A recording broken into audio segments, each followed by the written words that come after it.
میں امیر عبدالگلزار، آپ دیکھ رہے ہیں ڈی ایم ایم نیوز۔ ناظرین، جیسا کہ آپ سب کے علم میں ہے کہ آج کل آئینی ترمیمی بل میں ہزارے کے ممبران اسمبلی کا کیا کردار ہے، اس پر بات کریں گے۔ سابق وفاقی وزیر مذہبی امور سردار محمد یوسف کا مجوزہ اقدام ملک کی اقتصادی اصلاحات اور اسلامی تعلیمات کے نفاذ کے لیے ایک عام سنگ میل کی حیثیت رکھتا ہے۔ پاکستان کی معیشت کا ایک بڑا حصہ سودی نظام پر انحصار کرتا ہے جو اسلامی تعلیمات کے بالکل برعکس ہے۔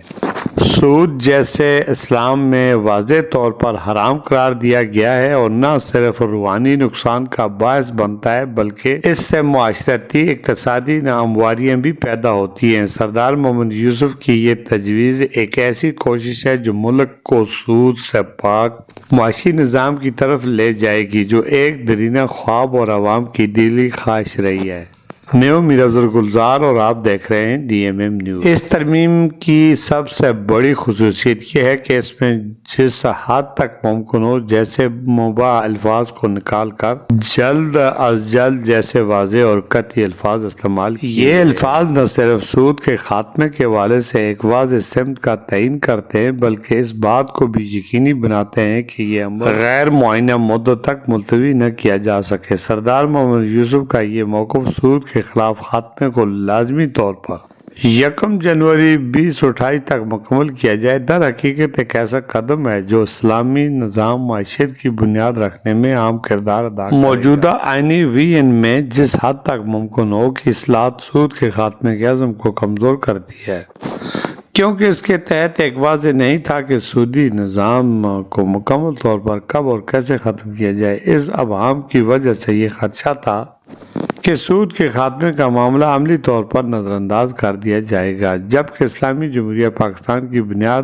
اور اس کے آئین میں سود کے خاتمے کو ایک واضح اور حتمی حکم کے طور پر شامل کیا گیا ہے۔ سود کا نظام دنیا بھر میں ایک ظالمانہ اقتصادی طور پر جانا جاتا ہے جو امیر اور غریب کے درمیان فرق کو بڑھاتا ہے اور معاشرتی ناہمواریاں پیدا ہے۔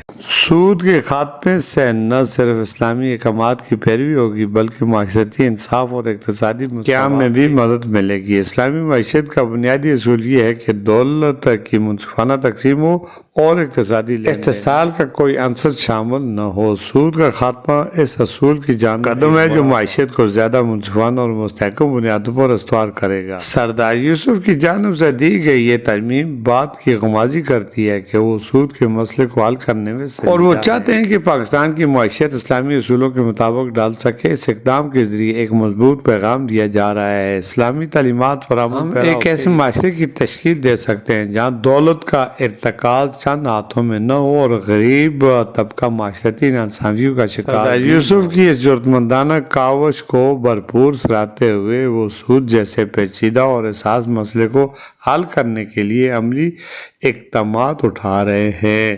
ان کی مجوزہ ترمیم آئندہ نسلوں کے لیے ایک ایسی راہ ہموار کرے گی جس سے پاکستان ایک حقیقی اسلامی فلاحی ریاست بننے کی طرف گامزن ہوگا۔ یہ ترمیم اسلامی تعلیمات کی روشنی میں ایک نئی معیشت حکمت عملی کا آغاز ہے جو صرف پاکستان بلکہ دنیا بھر کے مسلمان ممالکوں کے لیے ایک مثال بن سکتی ہے۔ پاکستانی عوام اس عظیم کام پر جناب سردار یوسف اور اس کی پوری ٹیم کو خراج تحسین پیش کرتے ہیں۔ قومی اسمبلی و چیئرمین صوبہ ہزارہ تحریک سردار یوسف کے قیام کے لیے آئینی ترمیم میں شامل کرنے کے لیے مسودہ اسپیکر قومی اسمبلی سردار ایاز صادق اور آئینی کمیٹی کے چیئرمین سید خورشید شاہ، پارلیمانی لیڈر وفاقی وزیر خواجہ آصف اور چیف ویپ ڈاکٹر طارق فضل کو پیش کیا۔